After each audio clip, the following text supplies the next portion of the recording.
Ladies and gentlemen, please rise for our national anthem.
Good morning, sports fans, and welcome to Today at the Races at Old Hilltop Pimlico Racecourse. I'm Tim Tulloch, joined by Equibase chart caller Keith Fusel. Keith, how'd you pull up after a big day and big Belmont Stakes? Yeah, I pulled up okay. Not a bad day. Took it into the evening, went out with some friends, enjoyed that, and caught some music, and then back out here for this morning's show, ready to go. And once again targeting the Rainbow Pick 6. But I like today's card. We had a good day yesterday. Our picks were live all the way throughout. It caught the early pick 4, so hopefully you played along with us on that ticket. Paid pretty good, and good day today. Hot. It's hot. It's hot, but the breeze is starting to pick up. I think I see in the background the flags are starting to move a little bit. 5 minutes ago, they weren't moving at all. But we'll get a little bit of a breeze as the day wears on. Next Sunday, big day here at Pimlico. It's our summer meet continues through the month of June. But next Sunday, we have a big card of stakes. I thought we had a board for that, fellas, but that's okay. I'll read through it. That's the board without the stakes on it. What do we have? Okay. Well, we got the Shine Again. Okay. We got the Shine Again, $100,000 next week, next Sunday to Prince George's County. That's $100,000 going a mile and eighth on the turf. $100,000 of searching a mile and a half on the grass for fillies and mares. Look forward to that. Wow. And the Ben's Cat for Maryland Breds going 5/8 on the turf, and the Stormy Blues going 5/8 on the turf. So four $100,000 stakes next Sunday, $175,000 stakes, and we'll have to call up marketing and see what they can do about a little bit better board than that. But don't forget, next Sunday, big stakes here at Pimlico. But the big news of the day is the Pick 6 carryover, and that is at $938,000. There was a single last night to the 5. Yes. There was a single for the whole thing. The 5 didn't run any good, but gave someone a couple bits of excitement before doing that race. A thrill. Short-lived, but hey, it was a thrill nonetheless. I'd like to be sitting alive on anything close to that. But hey, that's the challenge, and it shows you can get to that point, right? You can get to that point. There's a chance. I'm going to try to get to that point today. I have a single in the last, so we're going to try to get to that point this afternoon later on in the program. Well, we talked about the conditions a little bit. It is hot, but the breeze is starting to pick up. Yeah, a little breeze here. The main track is fast. Turf is firm. Firming up even more. We had some rain in the area a couple days ago, but the course played well yesterday. Both courses, you wanted to be closer on the dirt too, especially. Sure. You wanted to be up close turning for home. Speed carried pretty well all in all yesterday. But right now, 87. We might get into the 90s today. Really not much wind. It's a hot one. You know what? You go down, you get a cold beverage, you get out on the apron, enjoy it, get a little sun. You need that, and enjoy the racing. And the beautiful thing here about Pimlico, sitting out here on the veranda, is the sun goes down that way, Yes. and the veranda starts to shade up, so you can sit out there. I saw a whole group of fellows out there yesterday. They were enjoying their beer and the races and having some good conversation. So Absolutely. I look forward to that. Let's get going here, Keith. Okay. Race 1 kicks off the early pick 5, races 1 through 5.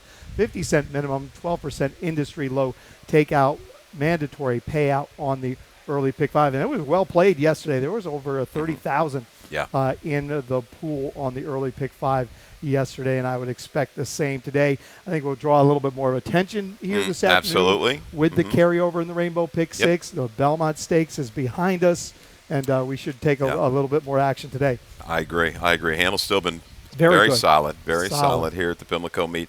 And, yeah, I think after maybe a slight lull in the Rainbow Pick 6 handle, you'll see that bump up this afternoon considerably. I agree with that. Race 1 is for 3-year-olds and up, which have never won 2 races in their life, going 3/4 of a mile. And, Keith, both you and I are on the 6 lifespan for Jose Corrales.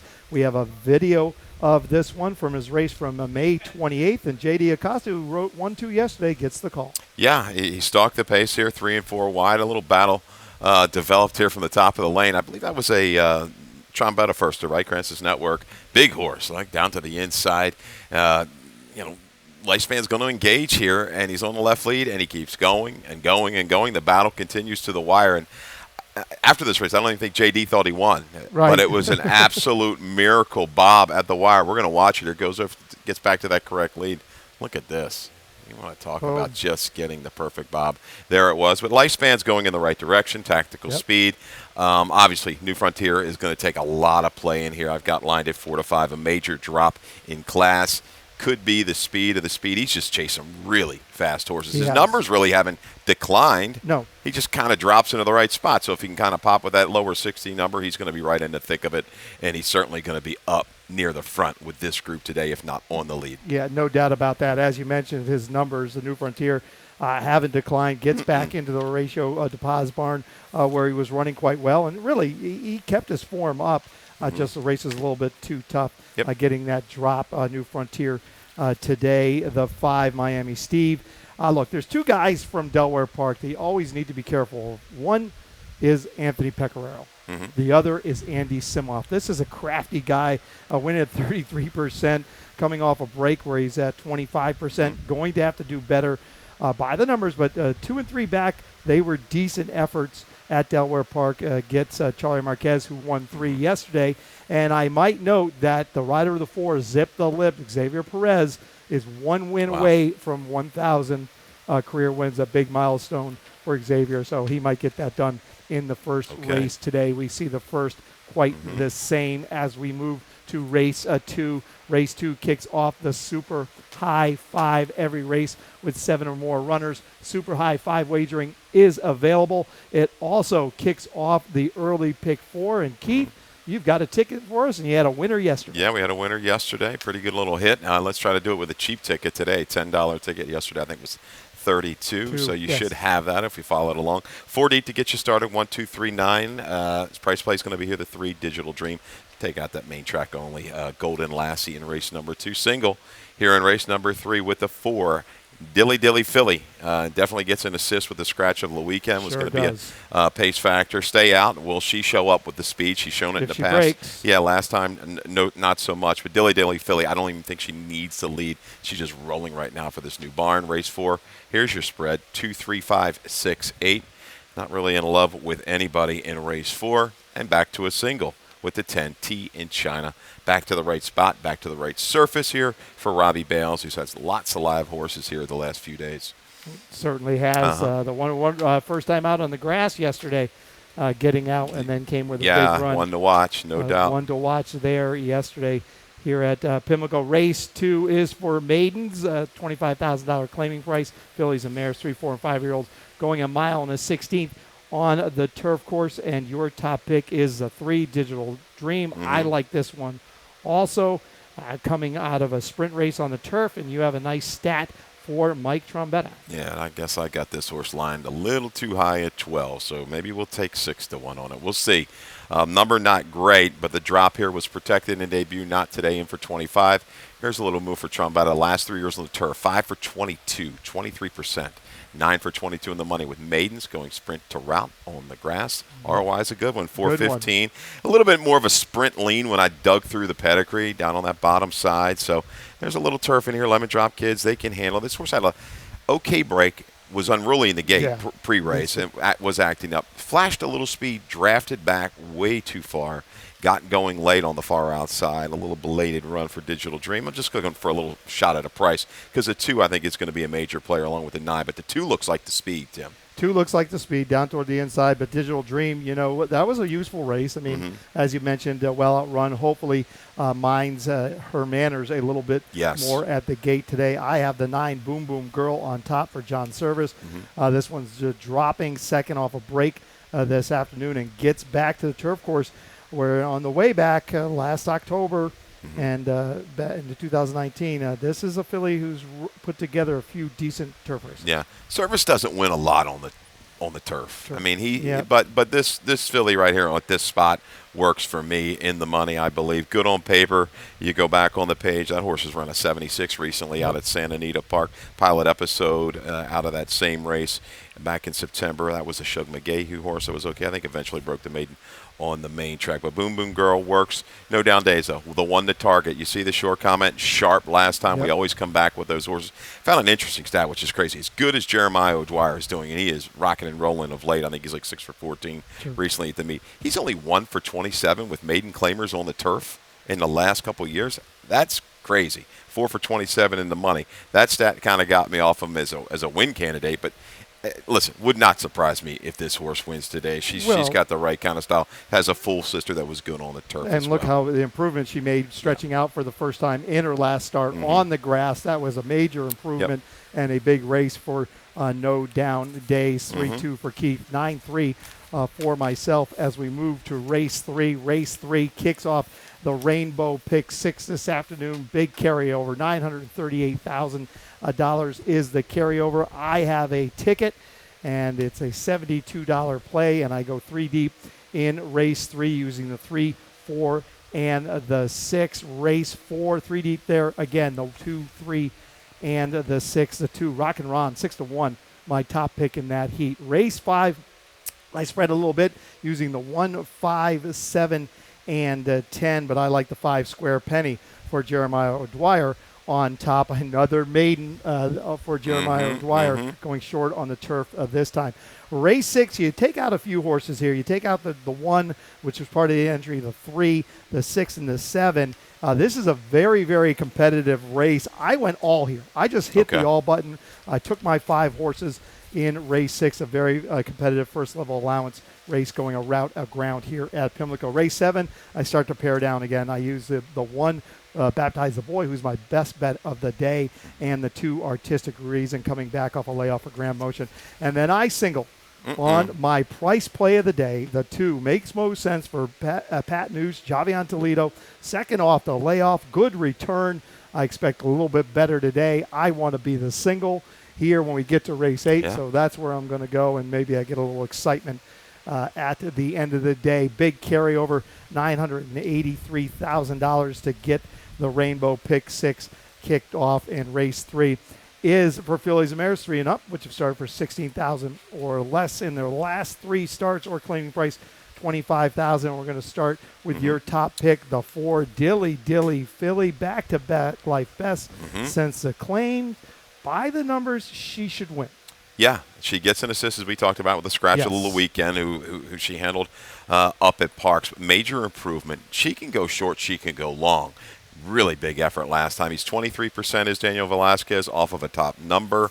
That horse that beat her last time, Precious, was the 1-2 shot. Ran second to Chubwagon on the go back. Chubwagon, a pretty nice horse. So I think Dilly Dilly filly, if Stay Out has that speed and needs to just rush and go, she can rate. If not, and if she finds the front, I think Dilly Dilly filly is gone in here. Yeah, my issue with Dilly Dilly filly, we see there, first of all, we didn't we didn't take this horse off a loser. We took the horse off Scott Lake, who's won about 5,000 plus Right. Races, and marked improvement in her last 2 starts. We often see these horses come from parks where their numbers just don't hold up, and they're always well bet and over bet, and that's my my concern here today with Dilly Dilly Philly. On paper, she should win the race.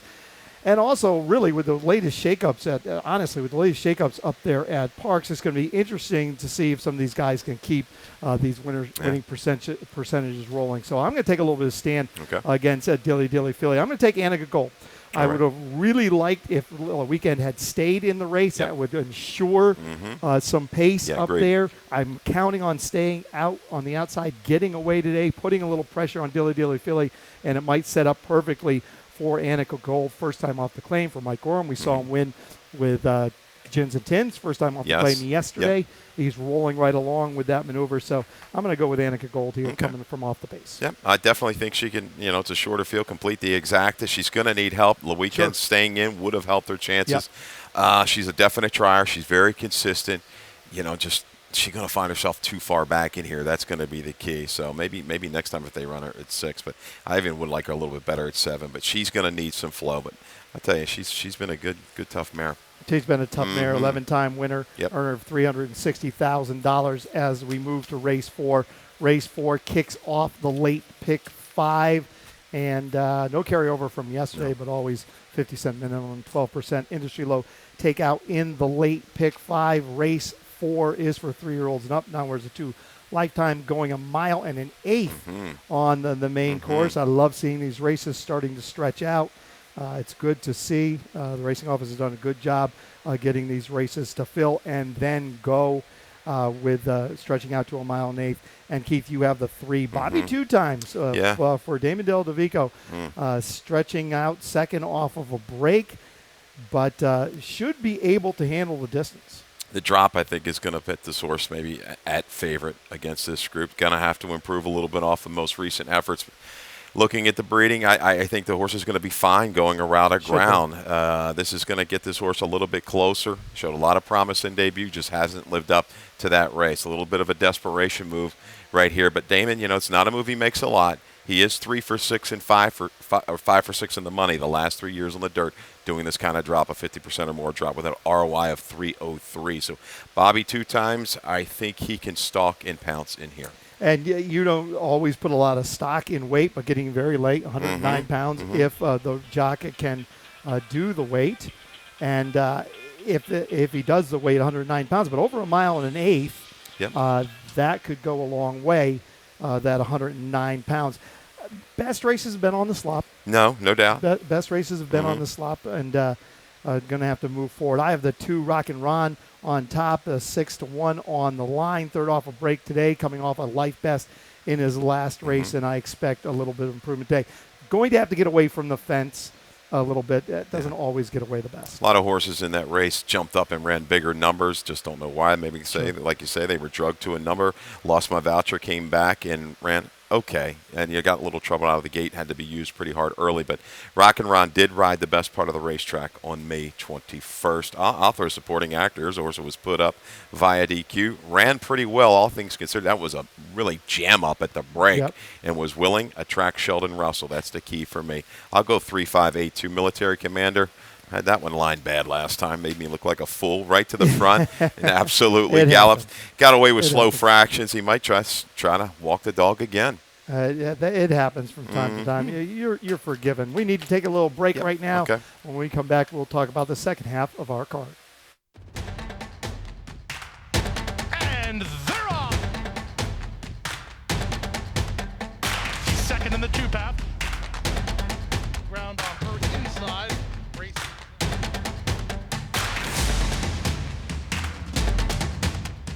And a quarter of a mile to go, and he's 6 on top.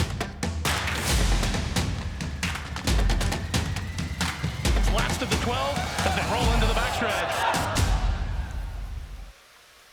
Welcome back to Today at the Races. Race 5 kicks off the late pick 4. This is a maiden event going 5/8 of a mile on the turf. Maiden claiming price $25,000, and we're going to start with your. Actually, we're going to start with my top pick here. Okay. The 5 Square Penny, Jeremiah O'Dwyer. I thought that was a pretty decent debut on the turf. Even, was outrun the same from beginning to end. I just look at this race and I'm thinking, you know what? This horse, if he breaks well, she breaks well, she could find herself in front. Yes. This afternoon. Completely agree. Liked her last time. Just an even effort. Just couldn't really generate any kind of response from the 3/16 to the wire. But against this group, she's going to be thrust into the race early, I think, and she's going to go a long way. T in China, we have a video of that Yes, one, we right? do. On the go back. T in October China. 9th. Yeah, just toss the last. This horse doesn't want any parts of the dirt. Top buyer would have a 14. Well, things are going to change here this afternoon. Went back to the turf course for Robbie Bales and Eagle Point Farm. Do we have a video? Yeah, or we no? got to check out that video from October 9th, fellas. Here we go. Yeah, there we go. This was in a Virginia bred, right? Stakes, the Tyson Gilpin, and Yep. got a little trouble out of the gate and crowded at the break. We're going to watch this one more time. There you go. A little crowded there, and ends up making a pretty good run at the leaders, top of the stretch, and quite game to the wire. Virginia Beach, your winner, but the key for me is the third place finisher. What the beat. 4-time winner on the grass. I think even won one of those Virginia bred stakes races. So T in China, dead game here, giving chase to the wire. Just couldn't quite overcome that early adversity. Go ahead. Yeah, and you're right. You're right, and you look at that, and you might think, well, that wasn't that bad, but it was bad enough going 5/8 or 5.5 Oh, yeah. on the turf course to just mess up a horse's rhythm a little bit and set them not off on the best foot early in the race. But a good effort from T in China. I have interest in the one, a mass bred. This is a Massachusetts bred. Gets a chance on turf today. Claudio Gonzalez tried to enter this one on the grass, first time out of the box by conveyance, out of a sharp humor mare. The grass will work for this one. Big positive race on the mud. First time out, claimed by Claudio. We know what that means. 28% of the time they find the winner circle. And how about Claudio and J.D. Acosta? 31% over the past 2 years. So I have some interest in that one too. Yeah, I just couldn't find much on conveyance with the grass runners. I didn't have anything strong. We'll see. Down inside, we're going to have to overcome, get a good break. It might stalk and pounce, but encouraging debut nonetheless. Bellator, I'll throw in at a price just because he's by Ironicus. She might jump up and improve off of that debut. Didn't run a lick. Same thing. 7, Alluring Rumba. Some chances on the turf. I think has the chasing ability. Might keep Square Penny honest up front. She's going to have to bring a little bit better finish than what she's brought the last few races. And being a Massachusetts native, I have to give that one lone mass bred that I've ever seen here, honestly, in Maryland, a little shot today for Claudio and JD. As we move to race 6, this is a nice race. Take out the one little Lucky Britches, who was part of the entry, the 3 Ghost Stalker, the 6 Trucelli, the 7 Miami Mumbles. Not sure what they thought they were going to find entering an A out of the end, but that's exactly what they found. A tough heat. Yeah. They come out. You and I both have the 1A on top for the red hot Jamie Ness. Jamie Rodriguez gets the call. They win 27% of the time. This one's been in very, very good form since arriving in the Ness farm, the 1A Halite. No doubt. Big turnaround from that form back in January and February of 20. Look at that. The numbers just straight back up. But good races back on the page. Does not have a lot of speed, but there's going to be enough flow in this race. I think Air Token's quick enough. Galatians has got some speed. I do think they're going to hook up at some point around the final turn. This horse is just in improving form right now. Can get the distance. 25% is Jamie Ness went back in this kind of time frame. Settle might find itself 6-7 lengths out of it early. I think this will make a steady progression up to the leaders somewhere by mid-stretch and maybe edge on by. You got to like Air Token in here. I think is inside speed.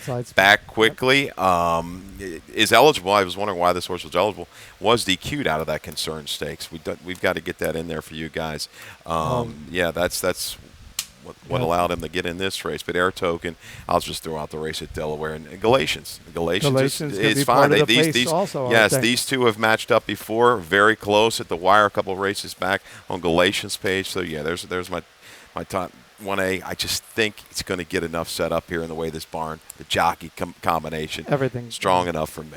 you know what I like about Halite? You know, clearly since the trainer's range, this horse has gotten better. But this horse was good before, just fell off of his form. And Jamie Ness has got him back on form here this afternoon. The 8-point driven, we have a video from May 14th. This is a horse that I have on my ticket. I like this one a little bit, getting back off that Black-Eyed Susan Day effort. Yeah, so once again, better part of the racetrack, but this is going to be the second time going long. And this horse really did not disgrace himself against this group. Just not quite good enough for Prodigious Bay up there on the front. I think that was the Moquette horse, right? Prodigious Bay. Yeah. Yep. And willing effort here is point driven. Got a good ride, saving ground every step of the way by David Cohen. So second time might work. And this is another one off the claim that is going in the right direction. I mean, no doubt about that. Has been really good since that claim back in February by Carlos Mencia. As we move to race 7, this is a first-level allowance condition sprinting on the main track for boys. You have the 2 Artistic Reason coming off a layoff for Graham Motion returns as a first-time gelding with a solid work tab, and you have a nice stat on Graham Motion. Yeah, we'll go to the stat first here. Graham Motion, last 3 years on the dirt. This is a good one. I was shocked when I saw this. 7 for 17, 41%, 12 for 17 in the money. 4-year-olds and up, coming off a 180-day or more layoff. ROI 465. He was entered a couple weeks ago. Race came off was on a sloppy track. Yes, scratched from a sloppy track, but it was supposed to go long. So now he comes back short. He comes back with a good work here just a few days ago. I'm thinking he is cranked up and ready to go. He's from he's a half the Majestic Reason. That's right. Horse won the Barbara Fitchie, the Willow on the Move. Going to be fine, it looks like, just sprinting. I like this move right back.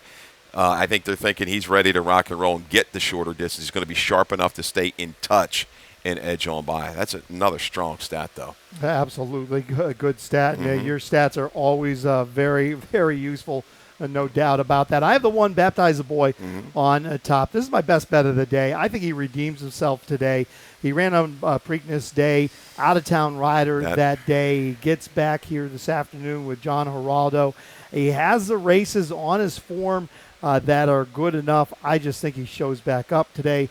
A work since that last race at Parks. The 3 market cap. Look, in my mind, the jury is just still out on this horse. I can't figure this one out. Really hasn't run back to that maiden score. Maybe that race with Ain't the Beer Cold where he was dead game was a good race. But I just can't get too excited about him. The 4 Magic Mule is interesting to me. Yeah. I got to watch him. You have him in your exact. I watched him work on May 27th up there at the Big T, and it was a good-looking race. Really? Okay, good. So, I mean, this horse is another one. Another one claimed off a lake 2 races back. I should say 3 races back, and onwards and upwards from there. This horse can sit and make a sharp move into the flow. I'm not going to leave this horse out. Chase some really fast horses that Zenpai and Degas. It looks like John the Bear. We've got video. Might be the speed of the speed is going to send. Still has to improve a little bit more. This horse ran against some fast horses. Cry No More. Sculptory was closing today. Silent Surface. Might just get Brave up on the lead. Was down this particular day at a big price, right? 35-1, actually 37-1, down on the fence, but within range of some pretty quick horses. 22-4, 45-4. I don't know if things are going to be that demanding. He's looking for a place to go. He just couldn't quite get out there at the quarter pole. Stays inside, and you're going to see this checks in tight coming to the 8th pole. Not quite kicking on, but still looks like he's a little bit interested. Bangs up against the rail. Has to pack it in from there. Gomez was named on Baptize the Boy and John the Bear on the first cut.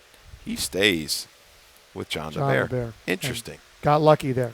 Got lucky there on the fence. Yes, he did. That could have gone a bad way that particular afternoon, but absolutely John the Bear with a cleaner trip and was trying. When he got stopped, he was trying. A nice first-level allowance race sprinting as race 7 here at Pimlico as we move to our finale. This 3-year-old's Nut, which is number 1-3, going a mile and a 16th on the turf course. You have the 1 Coral Legacy on top for Mark Schumann. Sheldon Russell gets the call, and coming out of we've got 3 or 4 horses coming out of that same audacious quality race. I think it was a great little tune-up. Coming off the layoff, off from October to May, was down inside. And you see the short comment, roused at the quarter pole. I think they just wanted to say, hey, let's get this horse ramped up, finished into a slower pace. They were walking early, Sure were. brought a run. I think there's going to be a little bit more flow in here. Sheldon right back to save ground again. Little extra ground. I think he can follow through here today. I have those two make most sense. This is my price play of the day and my single on my Rainbow Pick 6. Second off of a layoff with a decent race and a decent figure. I think he moves forward today, gets Javion Toledo. Yeah, and the 7, Seville Barber, I think, will be the favorite in here. He will. Had a great trip, sitting 3 wide, had to move into that slower pace, just didn't quite continue. He may find himself maybe on the lead today. Maru's Raven, a horse who has back turf numbers. Been running lower numbers now on the dirt at Charlestown and such, but back to his familiar surface, he wouldn't be a shocker with Perez. You might see the X-Man try to put him right on the engine. I'll go 1-7-3-10 to finish things out because I think there's going to be enough flow for the 1. The 10, Rum Bobby. Yeah. Hugh McMahon, that was a big race coming off the layoff, coming out of that same audacious quality race on May 20. And didn't get away the best of that particular day, so could have some improvement under Charlie Marquez this afternoon. Okay. That's going to do our 8-race card for Pimlico today. Remember, the Rainbow Pick 6 gets kicked off in race 3. If we throw that board up real quick again, fellas, if you don't mind, before we step into the lightning round, $938,000 is the carryover. Gets started in race 3 here at Old Hilltop. Well, let's not waste any time here, Keith. Let's move into the lightning round. This is Sunday, this balmy Sunday. And before we get going, let me throw out some big thanks to Phil Brooks in the production room this afternoon. I started firing off emails at about 5:30 this morning trying to come up with some ideas for the lightning round and keeping it pretty straightforward. But let's start with Charlie Marquez. Charlie Marquez, a big day yesterday. He had 3 wins, and we're going to take a look at all 3 of them from yesterday's card.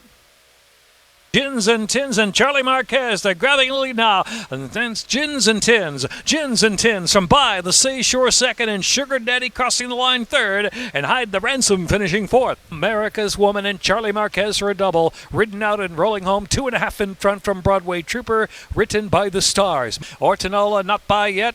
It is Marvelous, in fact, driving away and opening up a daylight advantage now 3 with 1 furlong left from Ortinola and a break of 5. Congress Hall is in third and Flying It is in fourth. It's a triple for Charlie Marquez. Marvelous. Marvelous. Marvelous by 6. And I believe you had both America's Woman and Marvelous on top yesterday. Yeah.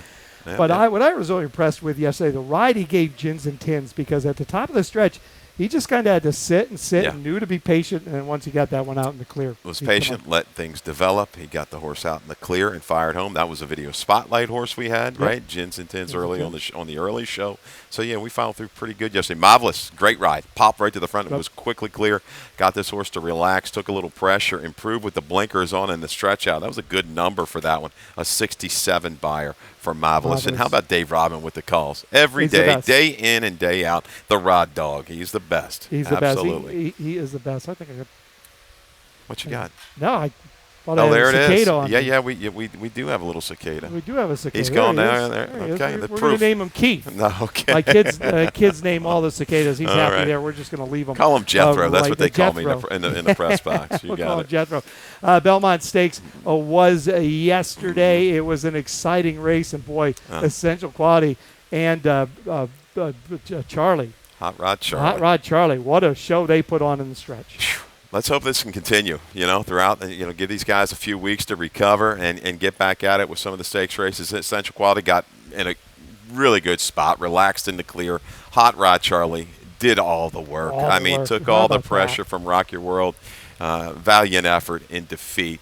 Essential Quality made amends, for the Churchill try. He ran very well in the Kentucky Derby, I should say. Had a little trouble early, was hung out every step of the way. So good for Brad Cox and company. But I just hope continuing forward we can have those horses meet up a couple times, like back in the old days, and have a little rivalry going. Back in the old days, it was funny. Randy Moss was talking yesterday on the NBC production how, traditionally you always got the first three winners, first three finishers in the Derby back in the Preakness all the time. I mean, the trifecta 1978 was exactly the same. Affirmed, Alydar, Believe It in both the Derby and the Preakness. And those horses always came back. Not so much anymore, but I think we can get back to that. A little more racing, a little less training. But let's see how that goes. Let's talk about the handle at all three of the Triple Crown races on the Kentucky Derby Day. A total $430 million a bet on all three of those days. Derby Day, Preakness Day, and Belmont Day. They bet $233 million on Kentucky Derby Day. We're never going to get close to that. They bet $84 million yesterday at Belmont Park. $113 million at Preakness. Now, here's the upside. Congratulations to First Racing and the Maryland Jockey Club. We were only one of the three that was on the uptick from 2019. Wow. Okay. We were handled $113 million, a new record. Both the Kentucky Derby and the Belmont were down a little bit from 2019. So big congratulations out to the Maryland Jockey Club, First Racing, everybody involved, putting on a great card and a record handle, and the only one of the three Triple Crown races that were up and handle on their Triple Crown race day. Yep. So good stuff. And they had good promotions, right? First bet, you had the promotions that were working, and we talked about too. I mean, with the COVID and everything, you had more people opening up these off-track betting accounts. So that worked as well. So but congrats to the guys here.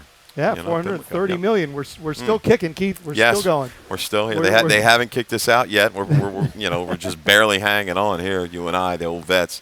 Naomi up there enjoying New York. Hope she had a good time. She's a vacation girl. Yeah, she's a vacation girl. That's all right. That's all right. You ever had one of those? Young. She's young. When was the last time you had a vacation?